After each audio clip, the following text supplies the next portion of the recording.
আজকে দেখবো একটা কেকের প্যাকেট ব্লাস্ট করতে কতগুলো রাবার বেল্ট লাগবে। আর শেষে দেখবো প্লাস্টিক কাপ না কাগজের কাপ কে বেশি রাবার সহ করতে পারে। প্রথম রাবার বেল্ট, এতে তো কিছুই হলো না। রাবার লাগাতে লাগাতে ক্লান্ত হয়ে পড়লাম। এবার 5টি, হালকা টাইট হলো। এবার একসাথে 12টি, এতে একটু টাইট হলো।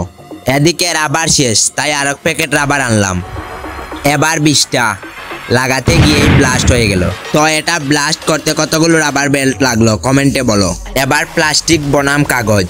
প্রথমে প্লাস্টিকের কাপ, 6টা দেওয়ার পরই কুচকুচ হয়ে গেল। তারপর কাগজের কাপ, 6টা দেওয়ার পর কিছুই হলো না। তারপর আরো 5টা, এখনো কিছু হলো না। তারপর 10টা দেওয়ার পর নষ্ট হয়ে গেল। তোমরা বলো তো তোমরা কোনটা ভাবছিলে বেশি টিকবে, প্লাস্টিক না কাগজ? কমেন্টে জানাও। কালকে বানাবো আরো বড় ব্লাস্ট চ্যালেঞ্জ। আর সাবস্ক্রাইব করো।